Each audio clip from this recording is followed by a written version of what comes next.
Guys, welcome back to the channel. Today I'm going to give you another update on the Sierra, the one that I'm putting the LSA on, and I'm going to show you what I've done so far and what I still need to get done. Obviously, you see the heat exchanger already mounted up here, so we'll go over that first. So as you can tell, the heat exchanger is mounted. So what I did here was I already had a transcooler right here. As you can see, this back here, and it had its brackets already made on this side and on that side. So what I ended up doing was I got another piece of bracket, literally bolted up to here, bent it up as an L shape, took the bolts out of here and literally bolted this up with that, and same thing on this side.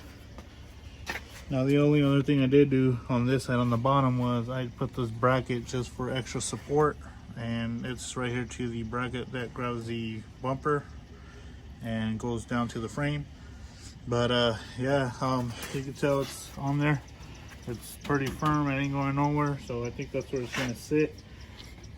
I don't know how much it will affect blocking the transcooler here, but I think it should be okay since it's probably going to be plenty of air going through anyway. So anyhow, so right on top over here, I already ran my lines that are going to go to the ice box. Now there's one thing I did change on the ice box. So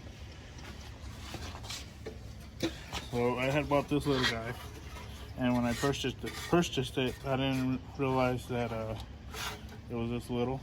And I kind of just put this in place, and if I set it down in here where my intake used to be, this thing's like so little, like literally it's so little. So I wasn't really happy with it. I know I was gonna try to use it just to get it running, but no, I'm not gonna go the route with this thing. It's, you know, it's nice and everything, but it's too little for this. So I did remove the intake filter from here. I left this plate here because it bolts down there, and basically it gives it like a surface down here, because when I took this plate off, it was basically nothing down there, so it was a big hole. So what I'm gonna do is, once the new tank gets here, I'll probably either have to trim this and then trim part of the fender down here, because the tank that I actually ordered, basically it's a 5-gallon tank, so it's pretty big. It's a 12 by 12 by 9. Now the only thing with that too is that it has a roll built-in pump in it. So that being said, I'm not going to use the Bosch pump that I had bought, so I'll just wire the pump that comes with the tank already. So basically the tank is as big as this, or a little bit wider, so it's just barely going to fit in here. And the pump's inside it already. It's already plumbed to the fitting that comes out, and the two wires just stick out, come out through the top of the tank, and I just wire it from there. Also, those tanks are made to order, so it was a 7 to 10 day business day, and right now with the holidays, I'm sure it's going to be delayed. I also did run one of the feeds that goes from the heat exchanger.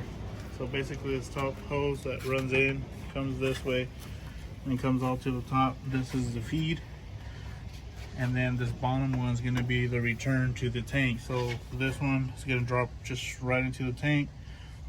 The one coming out of the pump, I have to run the other one all the way down to this bottom one here. So I'm forcing basically the water to come through, up and up the supercharger. And here I have another piece of hose for that, and I just left it there just to not lose it. So I don't know if you can tell over here, I also did get the green belt. And then the pulley that's down there, I don't know if you can see it. It's the pulley down there next to the power steering pump and the harmonic balancer. That's the pulley I was missing for this kit. So I ended up emailing through Instagram LS Simple Murphy. I told him my situation. I had bought this kit like over 2-3 years ago, and you know, I was more than happy to buy the pulley if I had to, and that's what I did. So I purchased the pulley. It was $75 because it takes a spacer, special couple little coupler things that go with it, and the pulley itself. The only thing I did have to do was I ended up going to the local bolt store here and bought a longer bolt. But other than that, it's literally installed now. So before, the belt used to come straight to the top, and literally this hose sat right on it, and that was not going to work. Now I know this is a little close here, but I'm gonna probably zip tie this hose up a little bit, that way it could have clearance here on this side and clearance right there. So that will work. Another thing I had to do was, can't remember if I did mention it in the other video or not, of the LSA video, but I had to get Ict Billet coil relocators.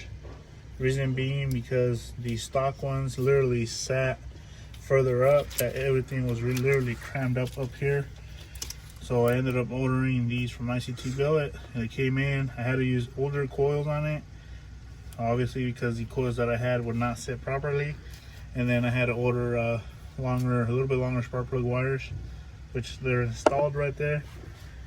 So that part's good. Injectors are in, they're plugged in, and yeah, so the only other thing I did have to do, or a couple other things I had to do, was I had to extend this wire for the throttle. It used to sit over here, and the wire obviously, you know, was long enough to sit on this side, but now that I literally ran it through the bottom over to over here, it was really stretched over this pulley. So I ended up soldering and extending the wires further. And as you can tell, I zip tie this to the actual throttle body there, and that way it won't hit anything here and it'll be clear. The only other thing I know you can tell is the belt here. The kit is an original 6-rib kit, and obviously this one's a 8-rib pulley, but it should be alright. It should work, and I'm gonna go with that. The only other thing I did do was on this side, obviously, this intake used to be on my orange truck, so I pulled it off, kind of mocked it up. I ended up cutting this coupling right here to a 45-degree angle. Now I did order a new one. I'm waiting for the new one to come in because this one looks a little ugly, and I ordered a black one to go with it.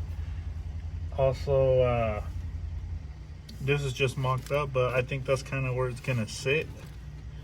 And I extended the mass airflow sensor wires from the passenger side over to this side. What I ended up doing was I just unloomed part of the harness, and it was plenty to come all the way this way.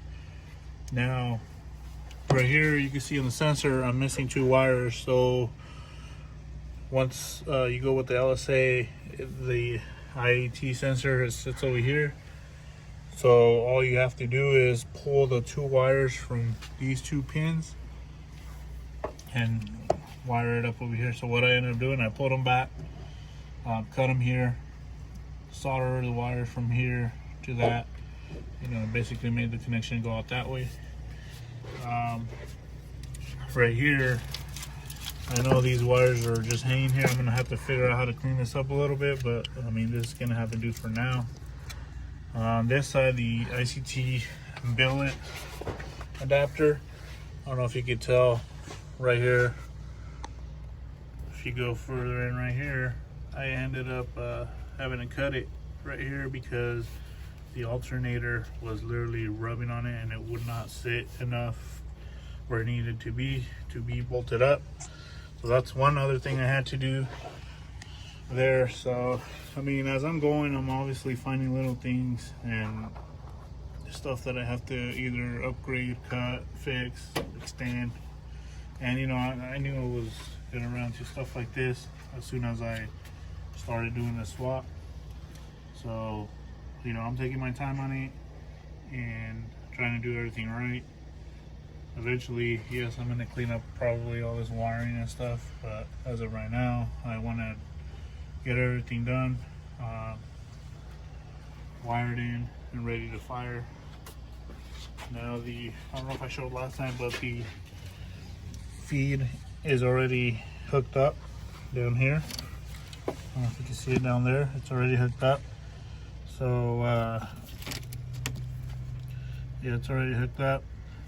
The only other thing I need for the fuel is obviously run the excuse me, the new hose the new hose all the way up from the pump to the filter all the way to this feed, and this will be done. This is part of the evap system emission stuff. I don't know what I'm gonna do with it yet. I'll probably just cancel it out, but it's sitting there for now. So yeah, I mean, it's coming along slowly but surely. Now, like I said, the intake from this one, I took it off, and this one right here was the one off the OBS.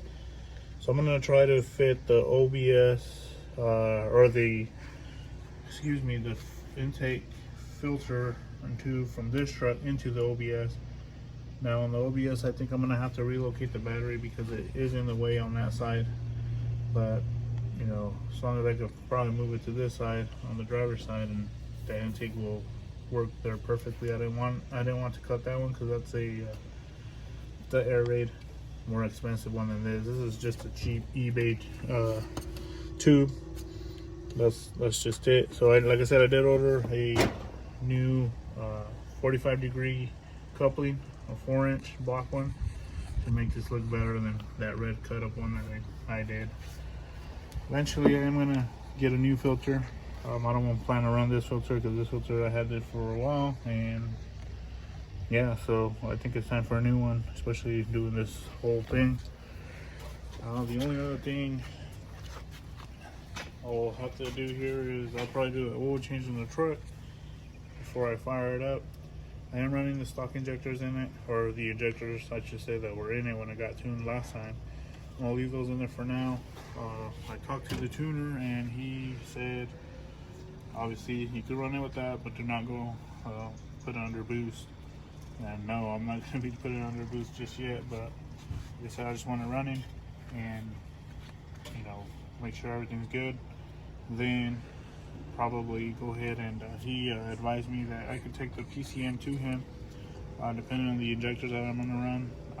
I am going to run an 80-pound injector, so he said he could change the program in there. I could, you know, put it on, it'll fire up. That way I could drive it up there to him to get it tuned. So yeah, I just thought I'd give you guys a little update as far as how far I'm on here. The only other thing that kind of is a little bothering me a little is how this is sitting. This is kind of facing a little bit down. I might bend this little plate a little back more so it could be more straight. But yeah, other than that, it's hooked up. Oh, and before I forget, I still have to put the pin into the PCM. This is the pin for the E85. All that, the sensor's in place. It has power to it from the coil, and all I need is the pin so the PCM can detect it. But other than that, guys, that's pretty much it. I thought, like I said, I'd give you a little update on how it's going. If you guys have any questions, comment below. I don't have no issues trying to answer to the best of my ability. And yeah, so give the video a like, subscribe, share, and we'll see you guys in the next video.